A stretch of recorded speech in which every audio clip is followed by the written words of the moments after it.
Alright, this is my deck tech for the red-white aggro deck. Just going to start with the lands. We have Battlefield Forge, Stride lands, plains, mountains, and evolving wilds to make sure we get our mountain, which is very important for Chain the Rocks. Chain the Rocks is a removal spell that I think is in a great position right now. It takes care of most threats besides Stormbreath Dragon for 1 mana. And most times in the main board, decks don't have a way to stop it. They won't have Glare or Erase main. So it's a 1 mana removal spell for big threats. Let's move to our 2 mana spot here. Let's go with Raise the Alarm, token generator, instant, so blockers, attackers. Pretty sweet card. Seeker, one of the engines in this deck, or not engines, it benefits from the engine, I guess.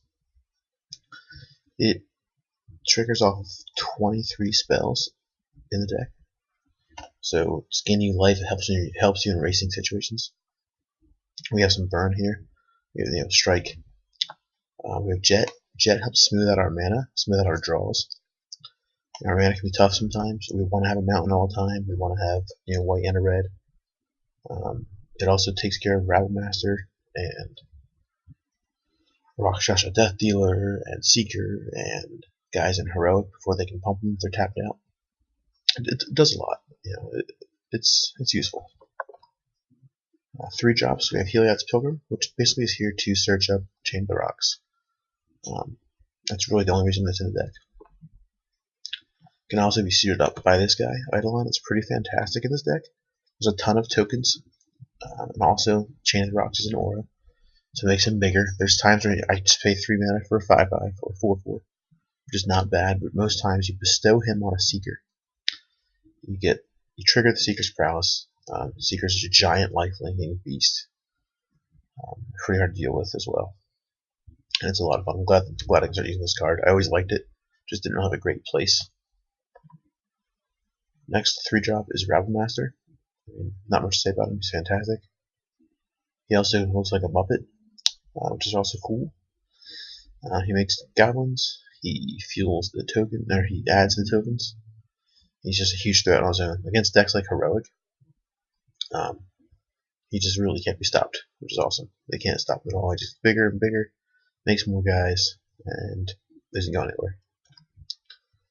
We have Hoarding Outburst. 3 for 3, not bad.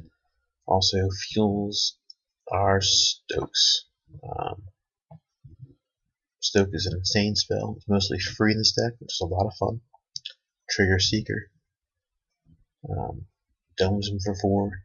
Removes things like Remaz, Stormbreath Dragon, Butcher the Horde, things like that. It's pretty good. Wingmate Rock. Pardon me, Wingmate Rocks, I meant to say. That's the main deck, so there's nothing special. It's just a bunch of great cards thrown together. It has some synergy with the prowess triggers and the tokens and the Eidolon. Let's look at the sideboard. Let's see, let me sort this by mana cost here. There we go. Erase, best answer for enchantments. Also takes out gods if they use them. And Zagai, the Wandering Sage, has a pretty good quote in there. Yeah. Next is probably the best sideboard for white in standard. If you're playing white and don't use this, I think you're wrong. How about that? I'll say it. I think you're wrong.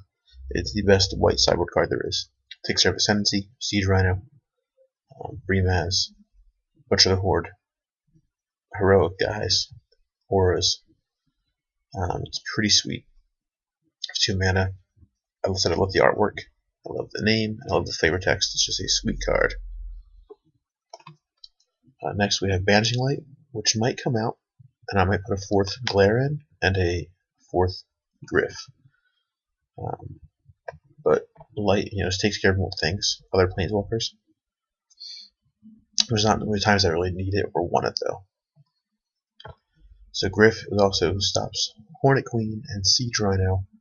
It's a DC and it's just a great card. It's also a threat for control decks. End of turn, throw it in, hit him for 2. Arc Lightning is a proactive answer for tokens, and for Hornet Queen and Route Master as well, buddy. It's also a burn spell when needed. I enjoy using it, so it's more proactive. But later on, like I have Anger and Hostilities, which are more reactive, and they also wipe your own board, which is tough. But I'd rather wipe off a few tokens than get killed by, like if mono green decks like all their dudes of the Genesis Hydra, or even if you're having trouble dealing with the dragon, or even the heroic decks where you can't target their dudes. And pardon me. I apologize. And also Anger is great for Hornet Queen and her friends and all the dudes in mono red. If you were playing it, it's rare, but it's around. That's a sideboard. That's a deck. As I said, it really is a lot of fun to play. Has a lot of great matchups. It's really good against control. With both blue-black and blue-white. I'd rather play against the blue-black because they don't have a sweeper. I think that'll change once Fate Reforged comes out. It's also good against heroic. Because even the sideboard makes it a lot better against heroic. But main board's not bad. It's good against Ascendancy. You just have to almost race sometimes. Like, if they get Ascendancy out and you can't get rid of it, they'll overwhelm you. But if you can kill their dudes off and kill their Ascendancy off, it's very, very good. It fares well against the whip decks as well. You can go under them, and the sideboard you can get better. I mean, not having blue for Disdainful Stroke and that kind of stuff is tough, but you have a lot of removal. Or a lot of removal. Yeah, it works. And a lot of ways to get rid of whip. And if you can get rid of whip and they're not gaining life anymore, I think you can pull out a win. So it's pretty sweet. Decks, yeah. Otherwise, I mean, it has tough matchups too. It could be bad against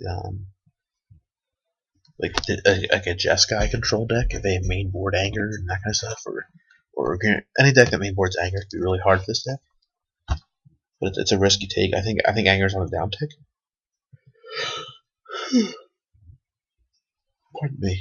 Oh, I'm yawning. I feel really bad. Sorry, guys. Yeah, Anger's on the down tick, I think. Otherwise, this deck's in a fine position, and I hope you'll see that through the matches that I play. I'm not sure if I'll do 1 or 2, but because right now if you do a 2-man, pay 2 tickets and you win like 2.5 tickets, so it's not really the best value. But all right, see you in the first match.